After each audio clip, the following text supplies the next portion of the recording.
తెలంగాణ రాష్ట్రంలోని ప్రసిద్ధిగాంచిన వేములవాడ శ్రీ రాజరాజేశ్వర స్వామి ఆలయంలో శ్రీ పార్వతీ రాజరాజేశ్వర స్వామివార్ల దివ్య కళ్యాణం అంగరంగ వైభవంగా కన్నుల పండువగా జరిగింది.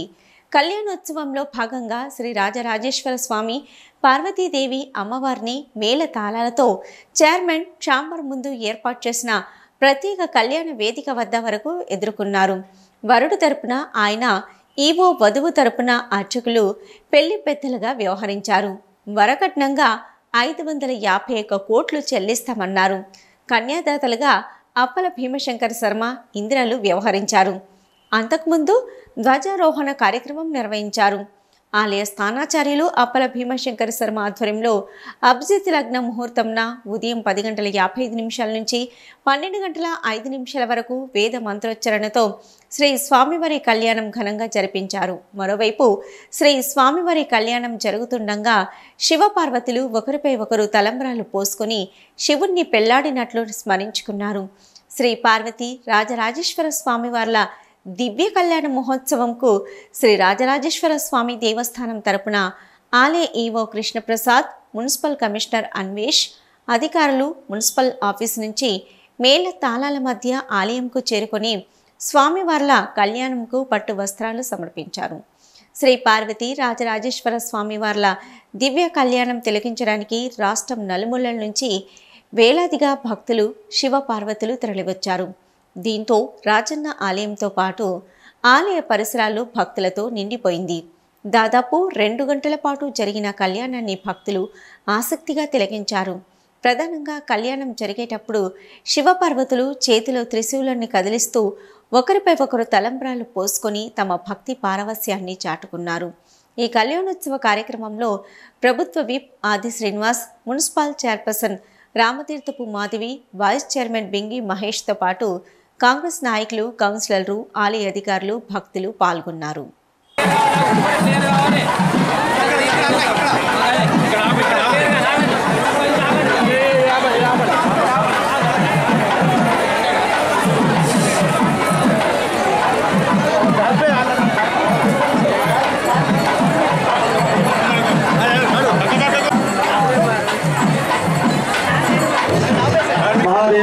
महादेव प्रबल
प्रीत्यर्थम लोक संरक्षण द्वारेण गौरी कन्यादान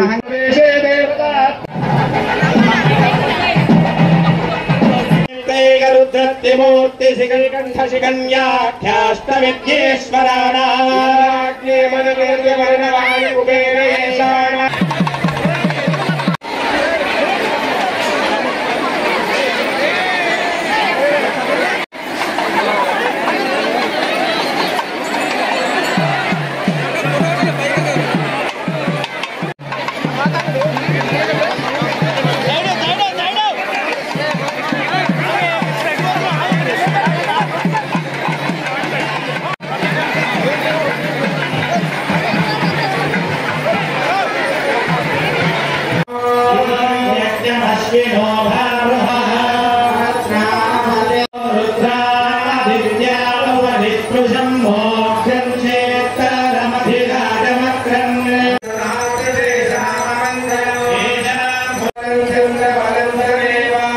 రాష్ట్ర ప్రజలందరికీ నా నమస్కారాలండి. నేను మాట్లాడుతున్నాను ఆరోగ్య ఎర్ర కరీంనగర్ నుండి.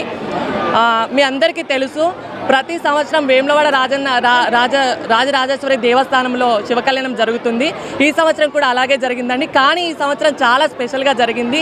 అంగరంగ వైభవంగా దేవస్థానం ప్రాంగణంలో ఏర్పాటు చేయడం జరిగింది. ప్రతిసారి మేము ఆ తొక్కిలి స్లాట్లో చాలా కష్టపడుకుంటూ దేవుణ్ణి దర్శించుకోవడానికి వెళ్ళడం జరిగింది. కానీ ఈ సంవత్సరం మాత్రం చాలా అద్భుతంగా, చాలా కన్నుల పండుగ జరిగింది. దానిలో భాగంగా మేము పసుపు కొమ్ము మెల్లో వేసుకొని శివుణ్ణి స్మరిస్తూ జీలకర్ర బెల్లం పెట్టుకొని తలంబ్రాలు పోసుకోవడం జరుగుతుందండి. అందరూ మేము ఇలా చేయడానికి గల కారణం ఏంటంటే తెలంగాణ ప్రజలందరూ సంతోషంగా ఉండాలి, అష్ట ఐశ్వర్యాలతో సుఖ సంతోషాలతో భోగ భాగ్యాలతో ఉండాలని మనస్ఫూర్తిగా కోరుకుంటూ మీ ఆరోగ్య ఎర్ర. జిల్లాలో ఎక్కడెక్కడ జిల్లాల వారుగా వచ్చారు. ఎందుకంటే ఈరోజు అంగరంగ వైభవంగా అంటున్నటువంటి వేడుక, కళ్యాణ వేడుక శ్రీ శివుంది అండి. శివపార్వతుల కళ్యాణ వేడుకకు మేమందరం కూడా వచ్చాము. ఇక్కడ వసతులు కూడా చాలా బాగున్నాయి. ప్రతి సంవత్సరం లాగానే ఈ సంవత్సరం కూడా ఈ కళ్యాణ మహోత్సవానికి మేమందరము శివశక్తులము, జోగినీలము, ట్రాన్స్జెండర్స్ అందరూ కూడా తండోపతండాలుగా వచ్చారు. వసతులు అవన్నీ కూడా ఏర్పాటు చేశారు. ప్రత్యేకత ఏంటంటే ఈసారి పట్టు వస్త్రాలతో పాటు స్వామివారితో పాటు ట్రాన్స్జెండర్స్ మైన మమ్మల్ని కూడా ఇన్వాల్వ్ చేసి తీసుకురావడం అనేది మాకు చాలా సంతోషంగా భావిస్తున్నాము.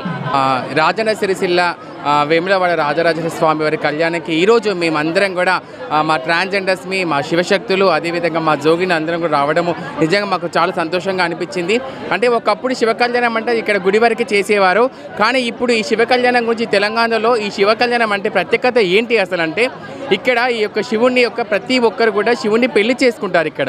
అంటే రుద్రాక్షతో పెళ్లి చేసుకొని ఆ శివుణ్ణి పెళ్లి చేసుకుంటాం అన్నట్టు. ఇది ఈ గుడి యొక్క ఆచారం, ఇది ఇక్కడ సాంప్రదాయం. ఇది ఆ సాంప్రదాయ భాగంగా ముఖ్యంగా ఇక్కడ జోగినీలు కానీ శివశక్తులు కానీ ట్రాన్స్జెండర్స్ కానీ మేమందరం కూడా ఈ శివుణ్ణి పెళ్లి చేసుకుంటాము. ఇదే రోజు ఇక్కడ మేమందరము వచ్చి సాక్షాత్తు ఆ శివుణ్ణే మేము పెళ్లి చేసుకున్నట్టుగా అక్కడ తలంబ్రాలు పోసేటప్పుడు మేము తలంబ్రాలు పోసుకోవడము, అక్కడ తాళి కట్టే ముందు అమ్మవారికి మేము తాళి కట్టుకోవడము, జీలకర్ర బెల్లం పెట్టే ముందు మేము జీలకర్ర బెల్లం పెట్టుకోవడము, అంటే శివునితో మేము కూడా స్వయంగా పెళ్లి చేసుకోవడం భావించి ఈ శివ కళ్యాణంలో మేము పాల్గొంటాము. ఇది మాకు ఆ దేవుడిచ్చిన వరం ఇది. అదేవిధంగా పోయినసారి కనుక చూసుకున్నట్టయితే ఈసారి కనుక చూసి చాలా స్పెషల్గా అన్ని కల్పించారు మా ట్రాన్స్జెండర్స్ అందరికీ కూడా. ఎందుకు అంటే గుడి లోపల చేసినప్పుడు ప్లేస్ కొంచెం చిన్నగా ఉండేది, కానీ ఈసారి మళ్ళీ ఇక్కడ బయట చేసి మా అందరికీ ప్రత్యేకంగా ఒక ప్లేస్ కేటాయించి మమ్మల్ని గౌరవించి మమ్మల్ని లోపల కూర్చోబెట్టారు. ముఖ్యంగా ఇక్కడ గుడి యాజమాన్యం వేములవాడ రాజరాజేశ్వర స్వామి వారి యొక్క క్షేత్రంలో అత్యంత వైభవపేతంగా నిన్నటి నుండి అంటే మనకి 27వ తారీఖు బుధవారం మొదలుకొని 5 రోజుల పాటు పాంచానిక ధ్వజారోహణ శివకళ్యాణ మహోత్సవాలు ఆరంభమయ్యాయి. ఈ కళ్యాణోత్సవాల్లో భాగంగా ముందుగా తిరురాత్రోత్సవములు అని చెప్పి కామదహన నుంచి చేయడం జరిగింది. నిన్నటి రోజు స్వామివారి యొక్క కళ్యాణ మండపంలో శివభగవత్ పుణ్యాహవాచనము, మంటపారాధనము, రక్షాసూత్ర బంధనము, యాగశాల ప్రవేశము, సాయంకాల వేళ భేరీ పూజ కార్యక్రమం చేయడం జరిగింది. ఈరోజు 2వ రోజు పాల్గొన్న బహుళ తదియ రోజు మనకి స్వామివారి యొక్క కళ్యాణోత్సవం జరగడం ఆనవాయితీ కాబట్టి ఈరోజు స్వామివారి యొక్క కళ్యాణోత్సవం జరిగింది.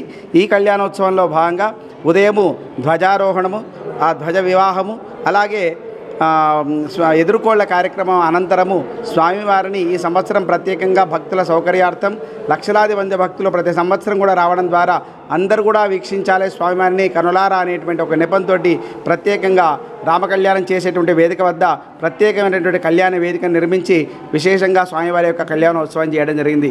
ఈ కళ్యాణోత్సవంలో లక్షలాది మంది భక్తులు పాల్గొన్నారు. వాళ్ళందరూ కూడా అన్నదాన కార్యక్రమం స్వామివారి ప్రసాదంగా కూడా ఇవ్వడం జరిగింది.